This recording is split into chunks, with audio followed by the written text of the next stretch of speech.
बलौदा बाजार अब एक ऐसे डिस्ट्रिक्ट का नाम हो चुका है जहां पर सबसे बड़े वारदात को अंजाम दिया गया था, यानी कि सबसे बड़ा आंदोलन हुआ था जो इतना ज्यादा बड़ा और उग्र बन गया कि 100 की 300 की तादाद में गाड़ी जला दिए गए और डैमेज का अभी तक पता नहीं चला है। बलौदा बाजार का जब जब जिक्र होगा इस घटना को जरूर याद किया जाएगा और बड़े भारी मन से याद किया जाएगा और कई सवाल भी उठाए जाएंगे सरकार पर कि लॉ एंड ऑर्डर इतनी कमजोर कैसे हो गई थी कि इतने सारे असामाजिक तत्व एक साथ जुट जाते हैं और इतनी सारी गाड़ियों को आगजनी कर देते हैं और एक डिस्ट्रिक्ट के सबसे powerful point collectors office, SP office को भी आग के हवाले कर देते हैं और उसके बावजूद धरी की धरी रह जाती है सारी लॉ एंड ऑर्डर और धरा का धरा रह जाता है सारा गवर्नमेंट और सब मुख बधिर जैसे देखते रह जाते हैं इस पूरे सिचुएशन को।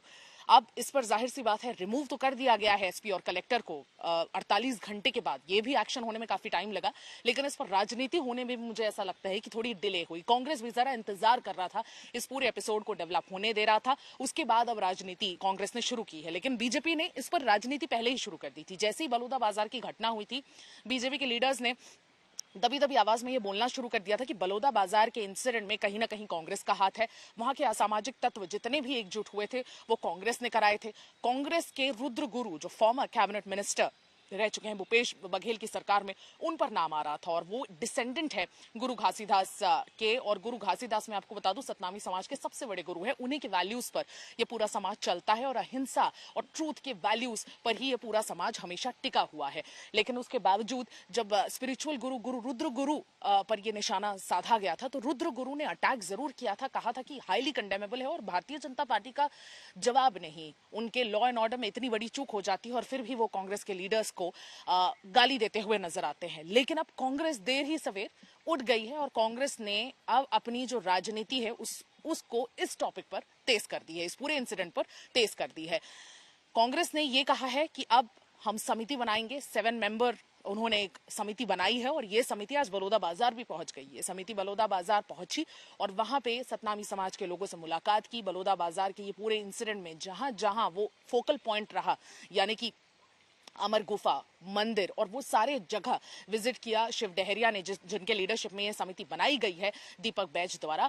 उस समिति ने आज वहां पर पहुंचकर जगह जगह विजिट की, वहां के लोगों से इस पूरे एपिसोड को समझने की कोशिश की और कई सारे इनपुट्स निकालकर अब वो अपने रिपोर्ट में डालने वाली है। अब इस पर कैसे राजनीति तेज हुई है आज हम इसी पर डिस्कस करेंगे। नमस्कार, जय जोहार, मेरा नाम सुमी केवल पटेल है। इंट्रोडक्शन जरा लॉन्ग हो गया, लेकिन आज हम विश्लेषण छोटा रखेंगे। आप सभी का स्वागत है राउंड अप पर, सीजी राउंड अप पर। जैसे कि मैंने कहा कि राजनीति भी इस पर काफी देरी से शुरू हुई। जिस तरीके से पूरे एपिसोड को लिया गया स्टेट गवर्नमेंट द्वारा, काफी डिले उस तरफ भी देखा गया। उसी तरह से जो ऑपोजिशन पार्टी वाले हैं वो भी जरा देर से जगे। जिस इंटेंसिटी से ऑपोजिशन वालों को प्रोटेस्ट करना चाहिए था और डिमांड करना चाहिए था कि रेजिग्नेशन दो, उतनी इंटेंसिटी से ऑपोजिशन की आवाज नहीं आई।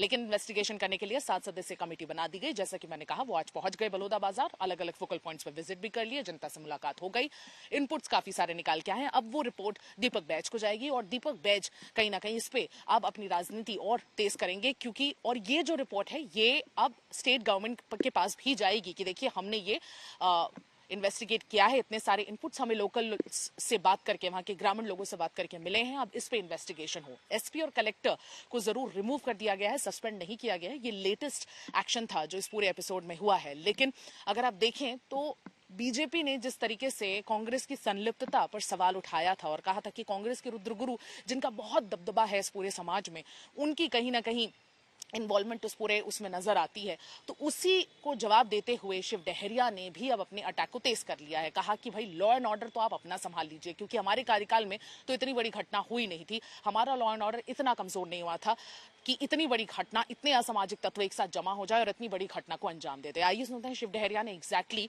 क्या कहा था।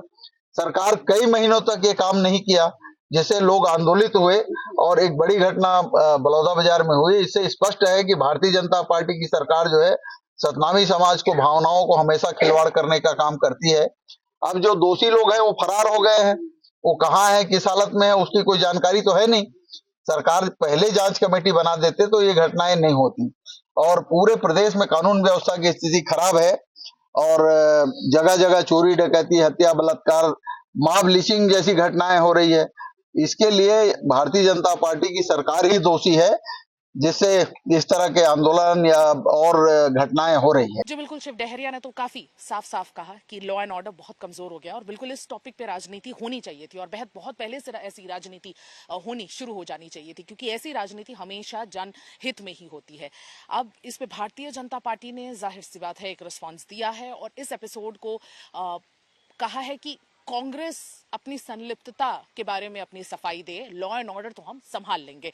अब अरुण साव ने, जो डेप्यूटी चीफ मिनिस्टर हैं, इस पूरे एपिसोड पर क्या कहा, किस तरह से कांग्रेस पर उन्होंने वापस से कटाक्ष लिया, ये देखते हैं। के बाद, सत्ता से हटने के बाद उनकी मानसिकता में बदलाव नहीं आया है और जिस प्रकार से कांग्रेस के विधायकों और नेताओं की भूमिका दिखी है, फोटोग्राफ में दिखे हैं, कार्यक्रम में दिखे हैं, तो कहीं न कहीं ये स्पष्ट हो रहा है कि कांग्रेस के नेताओं ने इस घटना को अंजाम देने में कोई पर्दे के पीछे, कोई पर्दे के बाहर रहकर भूमिका निभाई है। निश्चित रूप से घटना की विस्तृत जांच होगी और जो भी दोषी पाए जाएंगे उन पर कड़ी कार्रवाई होगी। जिस तरह से दोनों ही पॉलिटिकल पार्टीज अब एकदम फेस ऑफ, उनके बीच का फेस ऑफ नजर आ रहा है, फेस टू फेस हो गए हैं, लेकिन कहीं ना कहीं ये सवाल उठाना जरूरी है कि बलौदा बाजार में इतने बड़े इंसिडेंट को अंजाम तो दिया गया, लेकिन उसके बाद का जो एक्शन है उसमें इतना डिले क्यों। 21 सदस्यीय टीम छत्तीसगढ़ पुलिस ने बना दी है, जो अरेस्ट है वो भी काफी तेज हो गए हैं, 7 से 10 एफआईआर भी लॉन्च हो चुकी है और बहुत सारे लोगों को सीसीटीवी फुटेज जो तोड़ दिए गए थे उसके बेसिस पर ना होकर ड्रोन फुटेजेस के बेसिस पर गिरफ्तार जरूर किया जा रहा है। इंक्वायरी भी तेज हो गई है, लेकिन कहीं ना कहीं अगर आप देखेंगे तो जिस तरह का इंसिडेंट हुआ था उतनी इंटेंसिटी में आपको एक्शन नजर नहीं आया होगा और इसलिए हम रोज ये सवाल उठा रहे हैं और इस पूरे वीक हम बलौदा बाजार के इंसिडेंट, वायलेंट इंसिडेंट को ही डिस्कस करेंगे। कल भी हमारे साथ आइएगा। आज हमने सियासत डिस्कस की, कल हमने इसके बहुत बड़े इंपॉर्टेंट सवाल उठाए थे कि सिर्फ रिमूव क्यों किया गया, सस्पेंशन क्यों नहीं किया गया। कल हम एक नए सवाल के साथ आपके सामने मौजूद होंगे। तब तक के लिए मुझे, सुमी केवल पटेल और मेरे वीडियो जर्नलिस्ट राघवेंद्र पांडे को विदा दीजिए। नमस्कार, जय जौहर।